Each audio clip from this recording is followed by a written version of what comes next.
How to transfer money from debit card to Cash App. What's up everybody? In today's tutorial, I'll show you guys how to do that.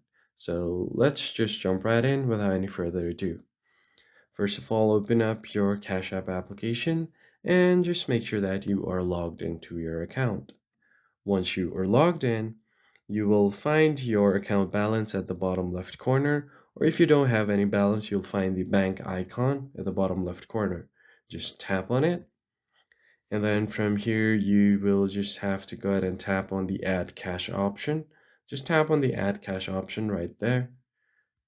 From here, you can enter the pre-entered cash, or if you want to add custom cash, tap on the three lines or the three dots. Now enter the amount that you want to add. Then this tap on the Add Cash option. Then you'll be taken to another page where you have an option to link your card. So just enter your debit card number here. Make sure to enter the correct expiration date, month and year, 3-digit CVV code, and finally the zip code of your card.